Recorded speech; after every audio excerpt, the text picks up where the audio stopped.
ఈరోజు పెండపేట నియోజకవర్గానికి సంబంధించినటువంటి కొన్ని డెవలప్మెంట్ కార్యక్రమాల గురించి ప్రజలకు వివరించాలనే ఉద్దేశంతో ఈ సమావేశం ఏర్పాటు చేశాం.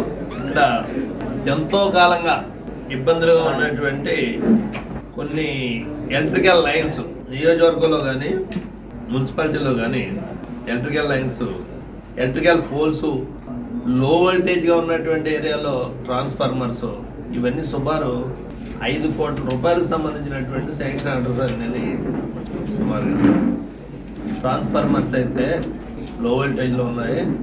ఎలక్ట్రికల్ పోల్స్ సుమారు 700 పోల్స్ వరకు ఉన్నాయి.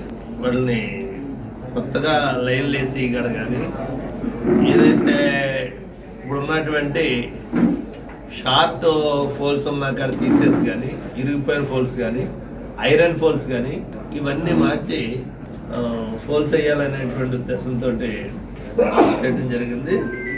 ఇప్పటికే సుమారు 20-25 సంవత్సరాలుగా ఎక్కడా ఈ విధమైనటువంటి పనులు టేకప్ చేయలేదు ఈ మెండపేట నియోజకవర్గంలో. ఇవన్నీ కూడా పూర్తి స్థాయిలో చెయ్యాలి అనేటువంటి ఉద్దేశంలోని వర్కులు కూడా స్టార్ట్ చేశారు. సుమారు 5 కోట్ల రూపాయలు బడ్జెట్, ట్రాన్స్ఫార్మర్స్, పోల్స్, వైర్లు, ఇవన్నీ. ఇది చాలా సుపరిణామం ఈ కరెంట్కి. అంటే పెరుగుతున్న అవసరాల కొద్ది. అంటే ఇవే చెప్పానంటే కాలనీలు, జగనన్న కాలనీలకి వీటికి సంబంధం లేదు. జగనన్న కాలనీలు ఏవైతే ఉన్నాయో పెద్ద ఎత్తుని 100 కోట్ల రూపాయలు. అవి కాకుండా విలేజ్లో, గ్రామాల్లో ఉండేటువంటి ఇబ్బందులు లేకుండా ఉండటం కోసం ఈ ఎలక్ట్రికల్ లైన్స్, పోల్స్ ఇవన్నీ తీసుకురావడం జరిగింది. ఇది చాలా మంచి కార్యక్రమం ప్రజలకి. అదేవిధంగా ఇప్పటికే శ్రీవాణి ట్రస్ట్ నుంచి, టీటీడీ నుంచి ఒక 65 టెంపుల్స్, 70 టెంపుల్స్ 10 లక్షల రూపాయలు చెప్పని బేకర్ సెక్షన్ ఏరియాలో, ఎస్సీ, బీసీ, మైనారిటీస్ ఉన్నటువంటి ఏరియాలో ఒక 65 దేవాలయాలు 6.5 కోట్ల రూపాయలతో, రామాలయాలు, వేరే వేరే ఆ గ్రామాల్లో కావాల్సినటువంటి అమ్మవారి టెంపుల్ కానీ ఇటువంటి 65 టెంపుల్స్ శాంక్షన్ చేశాం 10 లక్షల రూపాయలతో. ఇంచుమించు ఒక 40 వరకు కన్స్ట్రక్షన్లో ఉన్నాయి ఆల్రెడీ ఇప్పటికే. ఇవన్నీ కూడా కొంత పేమెంట్ కూడా అయింది కొన్నాటికి. ఇది కాకుండా ఈ సిజిఎఫ్ గవర్నమెంట్ మ్యాచింగ్ గ్రాంట్ తోటి ఇచ్చేటువంటి అంగర్లో బసవేశ్వర స్వామి కళ్యాణ మండపానికి సంబంధించి 50 లక్షల రూపాయలు. అదేవిధంగా కేశవరంలో 63 లక్షల రూపాయలతోటి అమ్మవారి టెంపుల్, వడ్లమూరులో 27 లక్షల రూపాయలతోటి అమ్మవారి టెంపుల్, సోమేశ్వర్లో 28 లక్షల రూపాయలతోటి వెంకటేశ్వర స్వామి టెంపుల్, మాచవరంలో 25 లక్షల రూపాయలతోటి అక్కడ ఒక దేవాలయం, సుందరపల్లిలో కాన్స్టిట్యున్సీ కాకపోయినప్పటికీ పూర్వం ఉన్నటువంటి 60 లక్షల రూపాయలతోటి సుందరపల్లిలో కూడా ఆ టెంపుల్స్ శాంక్షన్ చేయడం జరిగింది. అప్పట్లో నేనున్నప్పుడే దాన్ని ఒక 25 లక్షలు 30 లక్షలతో అప్పుడు డెవలప్ చేసాం. అప్పటి నుంచి అలా ఆగిపోతే ఈ మధ్యకాలంలో మరొక 60 లక్షల రూపాయలు శాంక్షన్ చేశాం. అంటే ఇవన్నీ కూడా మొత్తం 2,53 లక్షల రూపాయలు ఈ దేవాలయాలకి శాంక్షన్ తీసుకున్నాం. కొత్త దేవాలయాలు పునర్నిర్మించడానికి ఇవన్నీ కూడా. వీటితో పాటు మరి రోడ్స్ ఇవి కూడా శాంక్షన్ అయినాయి చాలా చోట్ల. ఇది వాళ్ళకి అభివృద్ధి గురించి అన్నీ వాళ్ళకి కనపడకపోతే మనం ఏం చేస్తాయి కానీ ప్రజల కోసం, ప్రజలకు సమాధానం చెప్పడం కోసం, ప్రజల అవసరాల కోసం పనిచేస్తున్నటువంటి ప్రభుత్వం వైఎస్ఆర్ ప్రభుత్వం. అంతే మాయ మాటలు చెప్పి కాలక్షేపం చేసేటువంటి ప్రభుత్వం మాత్రం వైఎస్ఆర్ ప్రభుత్వం కాదు. ఎందుకు ఈ మాట చెప్తున్నాం అంటే కొన్ని గ్రామాల్లో ఫ్లెక్సీలు పెడుతున్నారు తెలుగుదేశం పార్టీ నాయకులు. వీళ్ళకి ఏమి సిక్కి అనిపించట్లేదేమో. ఫ్లెక్సీలు పెట్టి మేమేదో ఆ వర్కులు క్యాన్సిల్ చేసేసాం. అసలు శాంక్షన్ చేయించింది ఎప్పుడు పనులు జరుగుతున్నాయి? మరి 5 సంవత్సరాలు నిద్రపోయారా మీరు? మేము క్యాన్సిల్ చేయించేటువంటి తప్పుడు ప్రచారం చేసి ప్రజలు మోసం చేయడానికి మరొకసారి ప్రయత్నం చేస్తున్నారు. గతంలో ఈ విధమైనటువంటి మోసం చేసే ప్రజల చేత ఓట్లు వేయించుకున్నారు. మరొకసారి ఈవేళ కూడా మోసం చేసి ఓట్లు వేయించుకోవడానికి కావాల్సినటువంటి ప్రయత్నం అయితే చేస్తున్నారు. దీన్ని తీవ్రంగా ఖండిస్తున్నాం. ఏ ఊర్లో ఏం జరిగింది అనేటువంటిది నీకు నచ్చినటువంటి ఊరు సెలెక్ట్ చేసుకుని ఆ ఊళ్ళో చర్చించుకుందాం రండి. మీరేదో ఫ్లెక్సీలు పెట్టేసి ఇవన్నీ చేసేసాం మేము, మీరేం చేయలేదు అంటున్నారు. ఏ ఊరైనా సరే మా టైంలో ఆ గ్రామానికి ఖర్చు పెట్టిన డబ్బు ఎంత, వైఎస్ఆర్ ప్రభుత్వం వచ్చిన తర్వాత ఇప్పటి వరకు ఈ 5 సంవత్సరాల కాలంలోని చేసినటువంటి ఖర్చు ఎంత, మీరు 14 నుంచి 19 వరకు మీరు ఉన్నటువంటి 5 సంవత్సరాల కాలంలో చేసినటువంటి ఖర్చు ఎంత, ఏ ఊర్లో అయినా సరే ఏ గ్రామంలో అయినా సరే చర్చించుకుందాం అనేటువంటిది ఇదివరకు చెప్తాం, మరొకసారి కూడా చెప్తాం. దాంట్లో ఇంకా స్పెసిఫిక్ గా చెప్పాలనుకుంటే మీరు ఏదైతే కేశవరం గ్రామంలో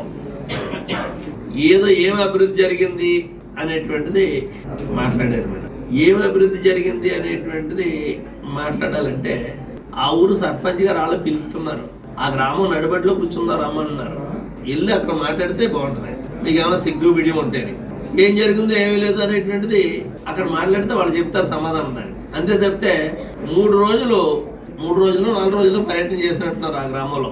5 రోజులు చేసి 5 రోజులు వచ్చేసేటప్పుడు ఈ మాట మాట్లాడేసి ఏం జరగలేదు ఇక్కడ అభివృద్ధి అంటున్నారు. పోనీ మేమేం చేయలేదు మీరేం చేశారో కూడా చెప్పాలి కదా. పోనీ మీరేం చేశారు మేమేం చేశారో చెప్పాలంటే నీ డబ్బా నువ్వు నా డబ్బా నేను కొట్టుకోవడం కాదు.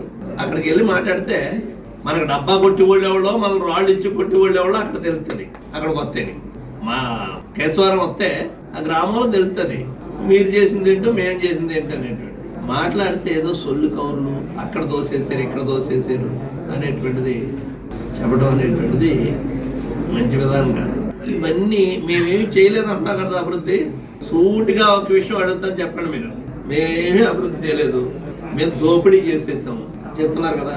ఆ కేశవరం వెళ్ళి మీరు మాట్లాడి ఇక్కడ ఏమి చేయలేదు, ఆ కొండలు దోసేసారు ఇవన్నీ దోసేసారు అన్నారు కదా. ముఖ్య విషయం చెప్తాను జోగేశ్వర గారు, మీకు మాట్లాడిన తర్వాత వెనక్కి వెళ్తాం అనేటువంటిది జరగదు. నేను ఒక సవాలు చెప్తున్నాను మీకు. కేశవరం గ్రామంలో మేమేమీ చేయలేదు, అక్కడ దోపిడీ చేసేసామన్నారు. మీరు చెప్పిన వాటికి ఒప్పుకుంటాను నేను. ఆ కేశవరం గ్రామంలో ఒక ప్రైవేట్ ఏజెన్సీ తోటి మన ఇద్దరం మాట్లాడుకుని ఎన్నికలకు వెళ్దాం. ఇది ప్రభుత్వానికి సంబంధించినటువంటి విషయం కాదు. మన ఇద్దరం మాట్లాడుకుని ఒక ప్రైవేట్ ఏజెన్సీ తోటి ఎన్నికలు జరిపించి ఆ కేశవరం గ్రామం వరకు ఎన్నికలకు వెళ్దాం. నేను ఓడిపోయాననుకో అక్కడ ఇద్దరం కూడా మ్యాండేట్ లేకుండా వెళ్దాం.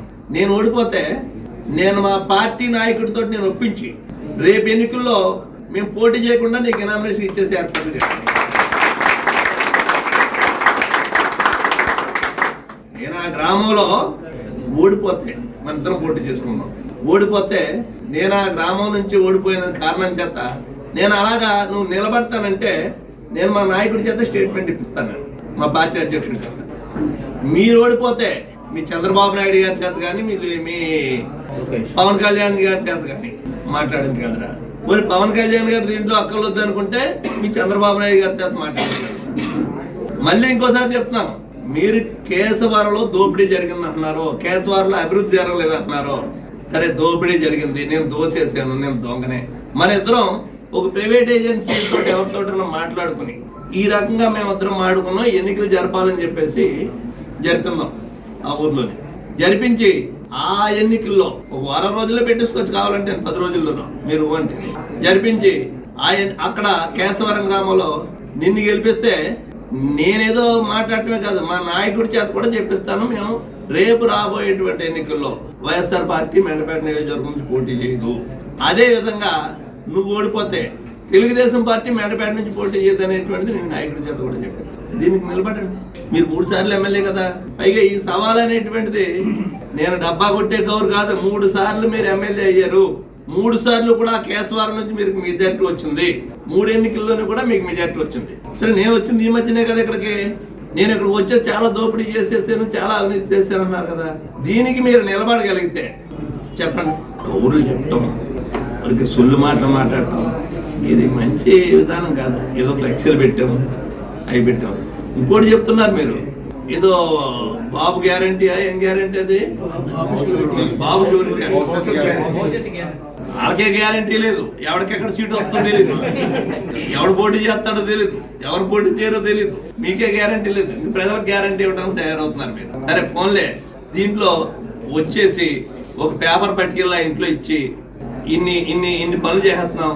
ఓటీపీ ఏంటంటే ఓటీపీ అంటే వాళ్ళ యొక్క బ్యాంక్ అకౌంట్ కి సంబంధించినటువంటి నెంబర్ అది. అంటే రేపు మీకు డబ్బులు పడిపోతున్నాయి అన్నట్టుగా మీ ఓటీపీ నెంబర్ ఇవ్వండి. నీ ఇంటికి వస్తున్నారు, ఇదిగో బాబు గ్యారంటీ షూరిటీలో ఈ పథకాలన్నీ మీకు ఇస్తున్నాం, మీకు ఆ ఓటీపీ నెంబర్ ఇవ్వండి. అంటే రేపే డబ్బులు వెళ్ళిపోతున్నట్టు జనాన్ని మోసం చేయడానికి, జనాన్ని మభ్య పెట్టడానికి, ఆ భ్రమంలో తేల్చడం కోసం చేసేటువంటి ప్రయత్నాలు ఇవన్నీ మానుకోండి ఇప్పటికేనే. అంతేగాని అసలు ఓటీపీ అడుగుతున్నారంటే అర్థమేంటి అసలు? ఏమనుకుంటున్నారు మీరు? మేము అలా అడగట్లేదని చెప్పు కావద్దు పోనీ. ఈ మెండపేటలో కూడా జరుగుతున్నాయి, ప్రతి నియోజకవర్గంలో అన్ని చోట్ల జరుగుతున్నాయి. ఓటీపీ నెంబర్ ఇవ్వండి, మీ అకౌంట్ నెంబర్ అని అనడానికి ఏమిటి? ప్రజలందరూ ఈ విషయాలు గమనించాలని చెప్పేసి విజ్ఞప్తి కలిగినటువంటి ప్రజలకు విజ్ఞప్తి చేస్తున్నాను. నేను ఈ మాట నేను ఎందుకు మాట్లాడుతున్నాను అనేది కూడా చెప్పాను మీకు. నేను అక్కడ అవినీతి జరిగింది, నేను దోపిడీ చేశాను, లేకపోతే నా వల్ల ఏమీ అభివృద్ధి జరగలేదు ఆ ఊర్లో అంటున్నారు. కాబట్టి నువ్వు 3 సార్లు నెగ్గావు, 3 సార్లు ఆ ఊర్లో మెజార్టీ ఇచ్చారు నీ ప్రజలు. మీకు ఆ నమ్మకం, ప్రజల మీద నమ్మకం ఉంటే మీకు నేను ఇచ్చినటువంటి సవాళ్ళకు నిలబడండి. నేను మళ్ళీ వెనక్కి వెళ్ళే సమస్య లేదు.